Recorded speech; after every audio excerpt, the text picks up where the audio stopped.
Recognized to speak on his amendment. Thank you, Mr. Chairman.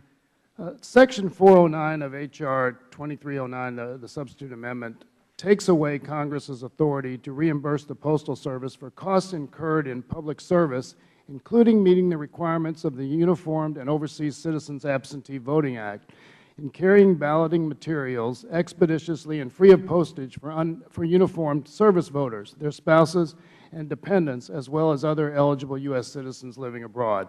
It also removes the authority to reimburse for making deliveries for blind or other handicapped persons free of charge. My amendment is simple. It will strike Section 409 to demonstrate how highly we value our service members and their families' ability to exercise their right to vote.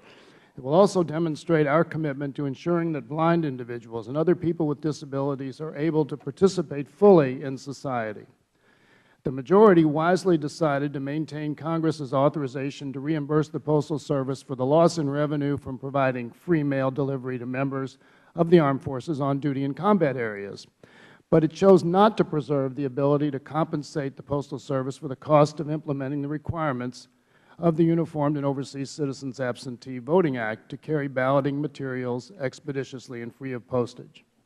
Unfortunately, this provision sends the message that Congress does not value our service members and their families' ability to participate in our democracy, which they have dedicated their lives to preserving. Furthermore, it excludes the cost of sending balloting materials to members of our armed forces, as well as any material or any mail to or from members not in combat zones and those members' families.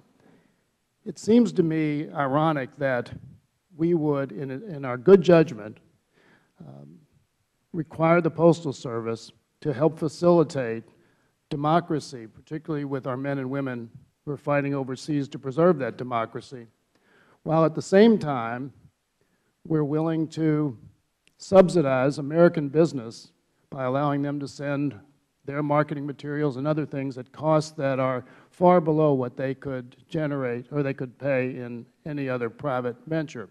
So it seems to me that this is a very simple, straightforward amendment that says we truly value our armed forces' right to vote. We've required the Postal Service to carry those ballots, those materials expeditiously and free of postage, and yet we're not willing to allow Federal funds to subsidize the facilitation of that democracy. With that, I urge my colleagues to support the amendment, and I reserve the balance of my time. I recognize myself in opposition to the gentleman's amendment. Although well-intended, I'd like to give you the practical ramification. We require the Post Office to deliver to every point in America and every point overseas in which an American is serving on behalf of the American people, whether it's a U.S. Embassy, consulate, military reservation, the like. No other area is funded. Additionally, the invalid and others that are shut in receive to-the-door service, special service to ensure that their mail is there if they cannot get out to the postal box and the like. We do all of this based on a unique situation of the Post Office, one in which they set the rates, they have a monopoly, and they live within their means. Over the past few months, as this bill had this provision in it, the Post Office has proudly said they never take a penny of taxpayers' money. They do take a penny of taxpayers' money. And with that taxpayers' money has historically come hundreds over a period of time, but billions per year of unfunded mandates. The Post Office has been told what to do and how to do it using unrelated funds, these few, less than $100 million worth of funds. The Postmaster has repeatedly told this committee, under both Republican and Democratic chairmen, that he has no problem at all keeping this mandate. It is part of his mandate broadly, and doing it within the fee base. So at a time in which we're fully intending to extend $10 billion of additional loan authority at a very reduced rate, give back any possible funding we can from any account we can find it from. As we like to say, $1 billion here, $1 billion there. Pretty soon they'll have real money to spend. Taking this off does two things. And I appreciate, and I want to, as a veteran, I want to tell you, there's nothing more important than making sure that our overseas servicemen, State Department individuals and the like receive their ballots, and certainly that the blind continue to receive a very narrow but deserved blind assistance, basically books on tape and the like, as they do. But with the Postmaster's assurance that by taking away the periodic limitations that he gets and unfunded mandates, he is better able to plan. Lastly, and I think it's probably one of the important things, is the Postmaster has uncertainty when you appropriate funds and then those funds come down to the limit, hours or days. By taking this away, he and his governing board will be 100% free to plan to deliver every single day with no shutdown possible, no matter what is happening in Washington, no matter how we get to the brink again and again. So I support the gentleman in every sense of what he wants to accomplish.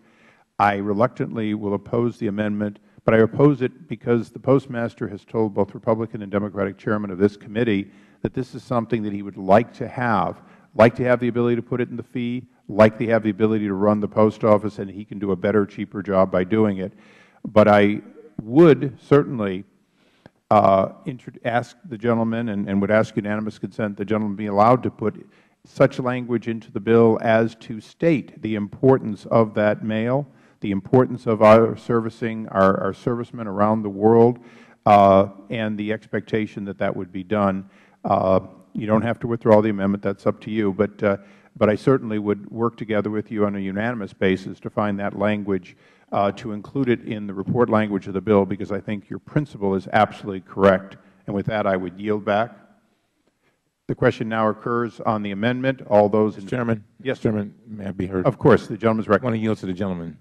Did you want to, and then I want to say something. Thank you. I would like to respond in one way, and I appreciate the sympathies, and I think we all want to make sure that our servicemen and women have every opportunity to participate fully in democracy.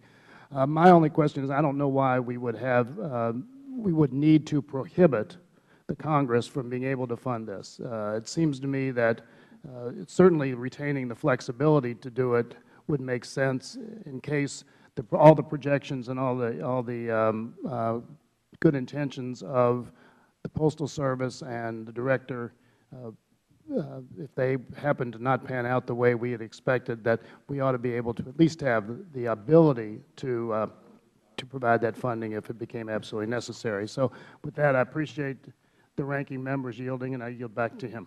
Thank you very much. I would, Mr. Chairman, I just want to note of just the whole idea of us paying for this. You know, I've been watching some things happening unrelated in a way to this, but in 38 states, we're seeing voters' rights being taken away. And I've often said that we have to guard this democracy. And I realize that this is, you know, an issue of, you know, whether who's going to pay for these ballots and whatever. But we tell the Postmaster what to do, it seems, all the time. And it just seems that there's certain things that I think we need to really look at, and I'm hoping that you will work with the gentleman. I'm telling you, it's sort of frightening, and this is on another note, to see that it's estimated that 5 million people will not be able to vote in the United States in the next election because of things that are being done in various states in this country, and I know. But I think, again, we have to, anything that promotes this democracy, you know, there's a commercial that says all these things, and then they say priceless. Democracy is priceless. And I think if there are things that we can do to make sure that that happens, we need to do it. And I don't think we have any reluctance trying to tell the Postal Master what to do. And so I'll yield back.